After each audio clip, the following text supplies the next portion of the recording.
हाय। पिछले कुछ दिनों में मेरे पास एक बहुत ही निजी मामला मेरे सामने आया और वो बोले कि मेरी पत्नी मुझे छोड़कर चली गई। मैं बैंक में काम करता हूँ, मेरा अपना निजी मकान है और गाड़ी बड़ी स्मूथली चल रही थी, 2-3 साल बड़े आराम से चल रही थी।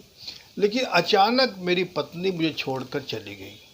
मैंने भरपूर प्रयास किया, माफ़ी मांग ली उससे कई बार, और अपने सास से, अपने ससुर से, यहाँ तक कि अपने छोटे साले से भी माफ़ी मांग ली। कई अपने रास्ते से कहा कि भाई घर वापस आ जाए, मेरा किसी काम में मन नहीं लग रहा और मैं बड़ा डिप्रेस सा हो गया हूँ, बड़ा उदास सा हो गया हूँ। इस तरह की नेगेटिव बातें बहुत ज़्यादा सुनने को मिली, जो मुझे बड़ी तकलीफ़ सी लगी कि ऐसे ऐसे भी हो रहा है। तो सबसे पहले तो कई रीज़न हो सकते हैं, खाली आपकी गलती हो, उनकी गलती हो, ऐसा कुछ नहीं। रिश्ते नाते में क्या है, तालमेल बैठाना पड़ता है। ऐसा नहीं है कि भाई आप ही आप चलो वो ना चले। एक गाड़ी की तरह बैलेंस होना चाहिए। जब तक चारों पहिए नहीं होंगे तो गाड़ी चले कैसे। तो बहुत से रीज़न हो सकते हैं, बड़ा व्यक्तिगत सा मामला है, फिर भी मैं कुछ सुझाव देना चाहूँगा। तो जैसे मान लो एक व्यंग्य सा है, तो पत्नी बोलती है कि वो 3 बातें बोलो जो मैं सुनना चाहती हूँ। तो पति बोला ठीक है, आई लाइक यू। बोले नहीं। तो दूसरी बात बोलो कि आई लव यू। बोला नहीं। तो बोले तीसरी बार बोला अच्छा ठीक है, गलती मेरी थी।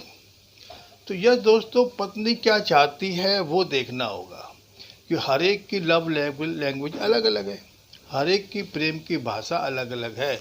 कोई पत्नी हो सकता है आपका स्पर्श चाहती हो, कोई पत्नी हो सकता है आपका टाइम चाहती हो, और कोई पत्नी हो सकता है आपका प्रेम चाहती हो, और कोई पत्नी हो सकता है घूमने फिरने चाहती हो, कोई पत्नी हो सकता है गिफ्ट चाहती हो। तो हर एक की लव लैंग्वेज अलग अलग है। आपको देखना होगा कि भाई उसकी लव लैंग्वेज क्या है। और जब शादी हुई थी तब स्थिति कुछ और थी, अब स्थिति कुछ और है। हो सकता है आपका जब कोई बात उसको पसंद आ गई हो, आज वो बात नहीं आ रही, या कोई और ऐसी नेगेटिव बात है जो उसको पसंद नहीं आ रही। और इवन ये भी हो सकता है उसको कोई और पसंद आ गया हो। कई सारे रीज़न हैं, उसको आप अपने आप में देखना होगा। तो इससे पहले एक बहुत बढ़िया किस्सा है, सुना है। कोई इसमें कोई ठोस सबूत नहीं है, लेकिन किस्सा है। किस्सा यूँ है कि संत तुलसीदास थे। तो हुआ एक बार उसकी पत्नी उनकी जो है अपने मईके चली गई। तो काफ़ी दिन बीत गए तो वो गई अपने, तुलसीदास जी बोले चलो उनको लेके आओ। उस जमाने में कोई फ़ोन आदि हुआ नहीं करते थे। तो वो गए रात को नदी पार करके कि अब तो मन नहीं लग रहा, अपनी पत्नी को लेके आता हूँ। तो गए, दूसरी मंजिल में वो रहती थी, तो देखा तो तुलसीदास ने कुछ लटक रहा है, उनकी खिड़की से कुछ लटक रहा है। तो उन्होंने सोचा अच्छा मेरी पत्नी भी चाहती है कि मैं आऊँ, तो उन्होंने साड़ी लटका रखी है। तो वो साड़ी के द्वारा ऊपर चले गए। तो पत्नी बोली अरे तुम यहाँ आए कैसे, इस रूम में गेट तो बंद है। तो पति बोले तुलसीदास जी, बाहर तुमने जो रस्सी लटकाई है, साड़ी जो लटकाई है, उसी को पकड़ पकड़ के ऊपर आ गया हूँ। बोला अच्छा, तो जाके देखा तो अरे ये तो सांप है। तो वो पत्नी बोली तुमने ये क्या करा, सांप के द्वारा तुम ऊपर आ गए, मतलब इतनी ज़्यादा तुमको प्रीत है मुझसे कि सांप को भी तुम ऊपर आ गए। तो पति बोले कि ये तुमने क्या, अरे मैंने क्या कर दिया।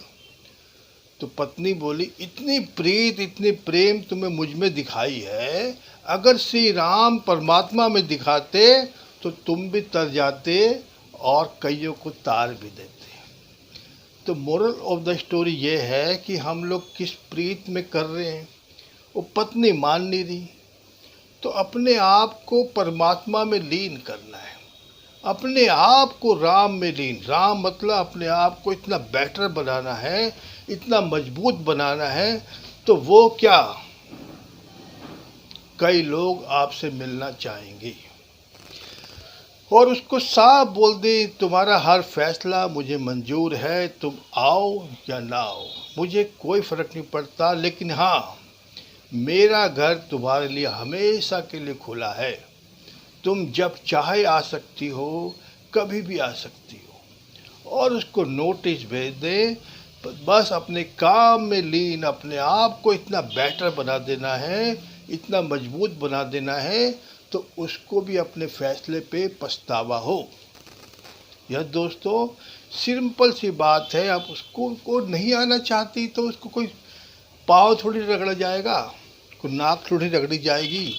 नहीं आना चाह रही, हो सकता कर्मों का इतना ही साथ हो सकता कोई भी रीज़न है, अपने को उसको क्या ठीक है जी, तुम्हारा हर फैसला मुझे मंजूर है, लेकिन जब भी तुम आना चाहो मोस्ट वेलकम है।